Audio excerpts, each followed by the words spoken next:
Oke, assalamualaikum warahmatullahi wabarakatuh. Kembali lagi dengan Bapak. Hari ini kita akan belajar prakarya kelas 9. Di pertemuan sebelumnya Bapak lihat tugas kalian masih belum bisa membedakan mana itu bahan apa ataupun produk. Jadi bahan itu adalah bahan, artinya sesuatu yang akan kita buat. Misalkan bahan untuk membuat kue, tepung, gula, air, nah itu bahan. Sedangkan produk itu hasilnya itu bisa berupa kuenya, misalkan kue lempeng, kue jalabia dan lain-lain. Nah, jadi kalian mesti membedakan bahan dan produk. Itu kan semalam itu pertanyaannya adalah bahan, bukan produk. Oke, hari ini kita akan belajar masalah proses kerajinan dan produksinya. Oke, kita buka LKS halaman 6.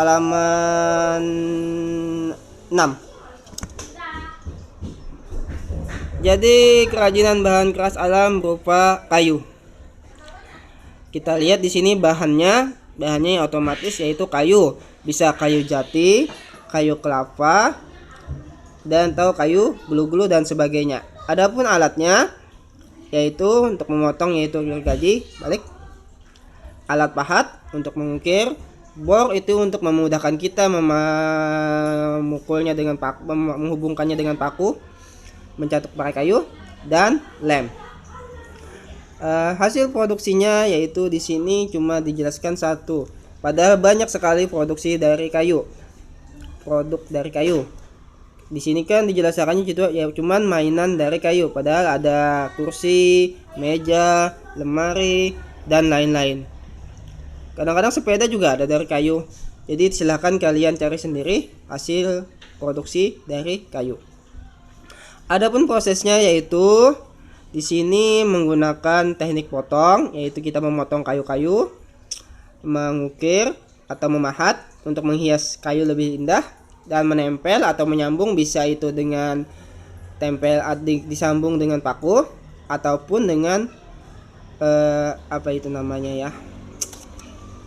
Ingat nah. Dengan merekatkan sambungan. Jadi ada lubang, ada pasangannya. Jadi lebih rekatkan menggunakan paku. Selanjutnya bambu. Kita lihat di sini hasil produksinya yaitu kursi, meja, lampu, dan lain-lain bambu. Siapa yang tidak tahu bambu lah? Pasti semuanya pernah melihat bambu. Jadi di sini bahannya yaitu bambu cendani, bambu cengkoreh, dan sebagainya. Alatnya pisau. Jadi pisau ini gunanya untuk kayaknya kurang gergaji dah. Gergaji harusnya ada untuk memotong bagian-bagiannya ini, membelahnya. Sedangkan pisau itu untuk memotong-motong tubuhnya kayak ini. Nah, ini kan asalnya dari bambu. Jadi dipotong-potong dijadikan anyaman supaya jadi merekat bisa kuat. Silet gunanya untuk mengikis, mengambil kulitnya untuk tipis-tipis, bisa seperti ini, bisa digunakan seperti hiasan lampu ataupun wadah serbaguna. Itu biasanya menggunakan kulit bambu, pakai silet. Lem untuk merekatkan dan sebagainya. Selanjutnya hasil produksinya tidak dijelaskan di sini, tapi kalau kita lihat dari gambar bisa kalian lihat ada kursi, ada kursi, meja, hiasan lampu. Kalau bangunan rumah itu namanya pendopo bisa juga, dan lain sebagainya. Bisa kalian cari sendiri. Sedangkan prosesnya di sini menggunakan teknik anyaman. Kayak ini kan teknik anyaman, memperkuat dari dari potongan-potongan batangan bambu. Sedangkan teknik tempel yaitu menyambung, bisa menggunakan paku atau menggunakan teknik sambungan. Jadi ada lubang, yang satunya ada sebagai masukannya, sebagai penguncinya. Lanjut, rotan. Kita lihat bahannya rotan di sini yaitu rotan batang, rotan polis. Lalu bahan selanjutnya adalah cat untuk warna, minyak tanah, dan air. Sedangkan alat ini agak kurang pas. Ini kalau paku dijadikan alat harusnya paku ini masuk bahan. Staples juga bahan. Nah, martil, paku bisa dijadikan alat. Gergaji untuk memotong rotan, betul. Meja bending, betul. Bor itu untuk memasukkan paku. Pisau untuk memotong. Gunting rotan. Nah, kalau memotong sulit bisa pakai gunting rotan. Amplas untuk menghaluskan. Kompor gas gunanya untuk membakar serat-serat rotan yang masih ada supaya aman, tidak terluka pada saat kita memakainya. Mesin kompresor itu untuk kompor gas. Alat pembengkok, untuk membengkokkan, melengkungkan rotan, parang dan kuas sebagai pewarna. Jadi proses pembuatannya, produksinya bisa kalian lihat di sini, yaitu berupa keranjang, bisa wadah serbaguna, bisa lemari dan sebagainya. Banyak bisa kalian cari di internet sendiri. Lalu proses pembuatannya yaitu untuk membuat kursi dan meja diperlukan rotan 2 atau 3 cm diameternya.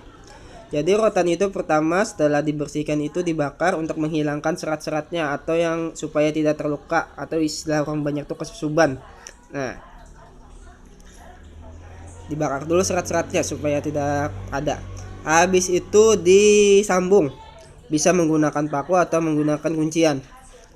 Habis itu dianyam bisa juga, kemudian diamplas. Selesai. Selanjutnya masuk kerajinan bahan keras buatan, yaitu kaca dan logam. Ada 2 aja bahan keras buatan itu. Kaca, iya, tahun dulu itu sebelum pandemi itu kelas 9 dulu disuruh membuat lukisan kaca karena bahannya mudah dan mudah membuatnya. Jadi ada kaca, kita lukis menggunakan cat. Jadi bahannya adalah kaca, gelas, toples, botol dan lain-lain. Alatnya bisa kuas, lidi untuk untuk pewarnaan yang sedikit kecil, misalkan titik-titik, pakai lidi. Selanjutnya cotton bud bisa sebagai pengganti kuas. Cat kaca ini bisa menggunakan cat air, tapi kalau cat air itu tidak tahan lama, tapi bisa menggunakan cat minyak. Dan desain atau gambar, jadi tidak mesti kita bisa melukis, asal ada desain kita tinggal menceplak dan mengikuti polanya. Selanjutnya hasilnya. Nah, di sini ada hasilnya. Kelewatan terus. Hasilnya yaitu kaca hias, gelas, toples, lampu hias, lilin, vas, mangkok, asbak rokok dan sebagainya. Prosesnya pertama kita buat polanya dulu, bisa kalian print di internet gambarnya, yang mudah aja, nggak usah susah. Habis itu pindah ke media kaca. Jadi di bawah kaca itu ada kertas, jadi kalian tinggal mengikuti desainnya aja. Habis itu campurkan cat dengan minyak supaya tidak terlalu kental. Habis itu kalian lukis cat menggunakan kuas, menggunakan lidi, menggunakan cotton bud dan lain-lain. Setelah itu kalian keringkan. Habis itu bisa kalian figura. Selanjutnya logam, bahan buatan yang kedua, yaitu emas, perak, perunggu, kuningan dan aluminium. Nah, tekniknya adalah yaitu teknik memanaskan logam atau melelehkan dan lain-lain. Alatnya yaitu mistar, palu kayu berujung paku.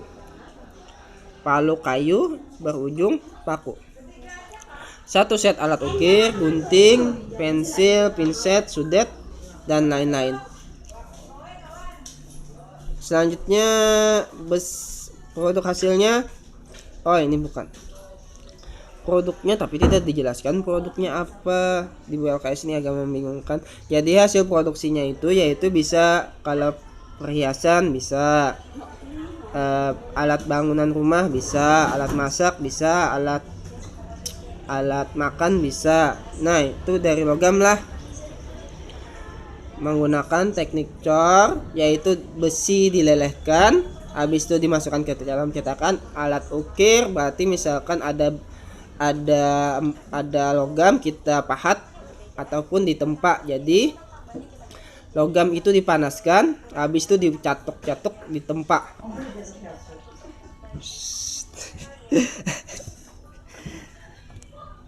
Selanjutnya prosesnya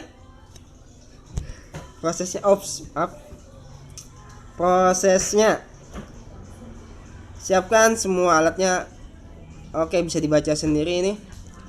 Next, kemasan. Jadi kemasan itu fungsinya ada dua. Pertama, yaitu untuk melindungi produk. Di sini tidak dijelaskan. Nah, di LKS-nya tidak ada. Jadi fungsinya yang pertama adalah untuk melindungi produk dari yang namanya basah, debu, atau kerusakan lainnya. Dan fungsi yang kedua adalah untuk memperindah produk. Jadi selain sebagai mencegah juga sebagai memperindah. Jadi kalau kelihatan bagus, otomatis pembeli lebih berminat untuk membelinya. Adapun kemasan jenisnya ada 3, yaitu kertas, kayu, dan plastik. Kita lihat contohnya kertas. Kertasnya bukan kertas yang di buku lah, yang terlalu tipis, bukan. Kertasnya yang kayak bentuknya tas. Nah, itu kan kertasnya terbuat. Fungsinya untuk sifat kertas yaitu tahan terhadap air dan mudah dipengaruhi oleh kelembaban udara. Adapun kertas aluminium atau kertas yang mengkilat seperti kertas apa itu? Kertas yang kalian beli coklat itu kan ada kertasnya. Nah, itu sejenis itu.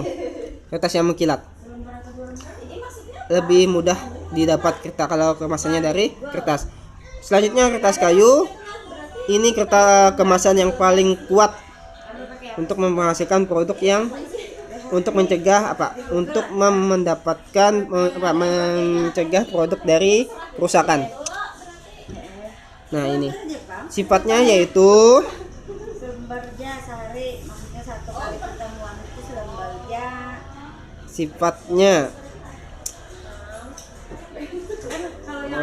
tadi ada. Sudah nggak tahu ya. Selanjutnya kemasan plastik.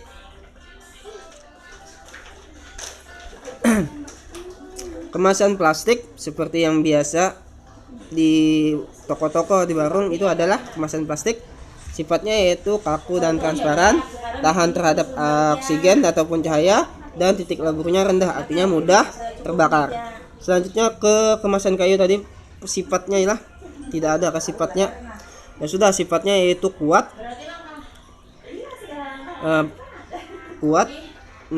kaku. Nah, itu sifatnya.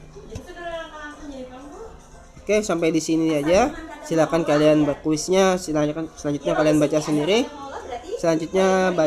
Kuisnya. Atau akhirnya cukup sekian. Assalamualaikum warahmatullahi wabarakatuh.